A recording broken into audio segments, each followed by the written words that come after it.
Time now for French Connections, our weekly look at the intricacies of life here in France. And you know, it is always a great time to talk about love here in France, l'amour. And to tell us a bit more about that, we have our very own Florence Villeminot. Hey, Jeannie. Now, the French are known for being very romantic, but they're quite divided when it comes to Valentine's Day. In fact, fewer than 50% of couples celebrate Valentine's Day, and many people actually love to hate the holiday, and they're quite proud that they don't celebrate it. Let's take a listen. I hate Valentine's Day. It's purely commercial and only commercial. The world is so cruel. We need to celebrate love. Our top sales are massage oil, sex toys, and of course handcuffs. These days, couples need to spice things up. Well, the French do certainly have a reputation for being top-class lovers, but is that true?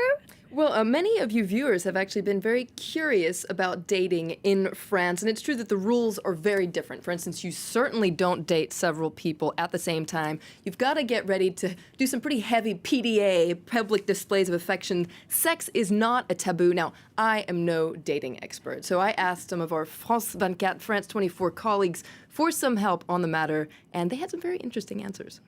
Here at France 24, we have journalists from about 30 countries. So these are journalists working here, living here, and interacting with the locals. If you want to find out more about what it's like to date a French person, chances are you'll find some good answers in the France 24 newsroom. They are super romantic. On one of our first dates with my husband, we did. He took me on his scooter, and we did like a Paris by night kind of tour around Paris, and it was really romantic. It really was. So not cliche at all. The rules to dating should definitely be part of the British GCSE French syllabus because it's so different here. When we kissed, I realised we were boyfriend and girlfriend pretty quickly. Normally it takes a while in England. I didn't even realise I was in a relationship until I was presented as his girlfriend. He's probably going to kill me for saying that. French men go from 0 to I love you in 60 seconds, so it moves a lot faster. I am half French. Unfortunately, I have no French accent when I speak English. I have noticed how the French accent works. At the beginning, I found it the most amazing thing. I used to listen to his voicemails over and over and over and repeat. It doesn't work as well anymore. It wears off. My fridge smells like rotten eggs all the time because he loves cheese. How to be diplomatic about this?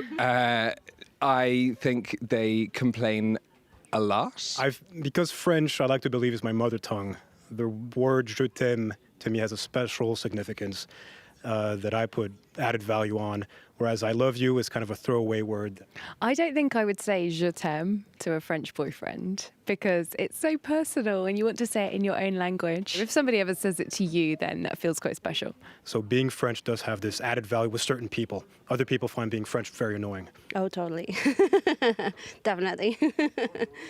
Now, the funny thing is some of our French colleagues actually took offense at some of those answers. Well, Jeannie, it is true that it's really hard to generalize about love, and I'm Franco-American, so I can see both sides of the coin. And I guess the only thing you can really say for sure is French people take dating it seriously. It's very intense here, and they're not ashamed to be romantic or to flirt. In fact, flirting is kind of a national pastime. Now, dating habits in France have certainly changed over time, definitely in the almost 3 decades since I've been in Paris, and I find more and more French people are much more accepting about internet dating, for example. It really has changed in the last couple of years. These days, about 20% of French people date online. Now, like in many other countries, you have really specialized dating sites, you know, according to your profession or your religion or even your hobbies. Now, some of the most popular dating sites in France, actually, it's the women who call the shots. For instance, there's a site called Adopte un mec, Adopt a Guy, where it's actually only women who can make the first move. And then there's the very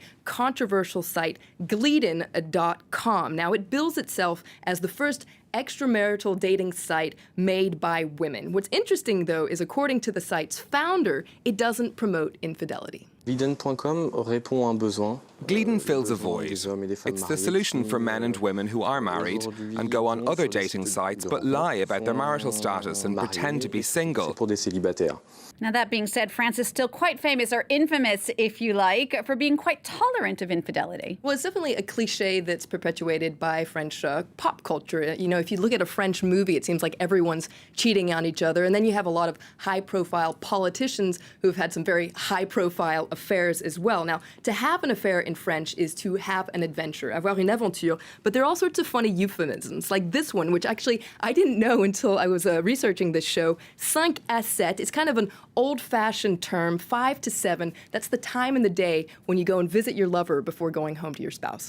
I know that term, so not that I use it. So what was, is the stereotype true? I mean, what have you found in your research about the French really on infidelity? Well, studies have shown that France is the least judgmental country when it comes to infidelity, and that attitude seems to influence behavior as well. Polls have found, for instance, that about half of French men and a third of French women have cheated on their partners. But that being said, there are a lot of misconceptions about French sexuality. Some sociologists, for instance, say that just because they're more honest about cheating doesn't necessarily mean that they actually cheat more. They're just less hypocritical than in other countries. They're more realistic about the challenges of monogamy and the possibility of having a flexible marriage. But of course, that's a very debatable issue, isn't it? So that's kind of the ins and outs of the dating game here in France. And before we end, I just wanted to give a shout out to Garden City High School and Mr. Ollinger's 6th hour French class. His students have bombarded me with questions, and I will get to them very soon in French Connections. Well, we are certainly looking forward to that. Florence Villeneuve, thank you so much for that new French Connections about love, l'amour here in France. Don't forget, if you have your own questions for Flo, you can always tweet her at Flo Villeneuve with any of your questions, and we'll get to them in an upcoming French Connections.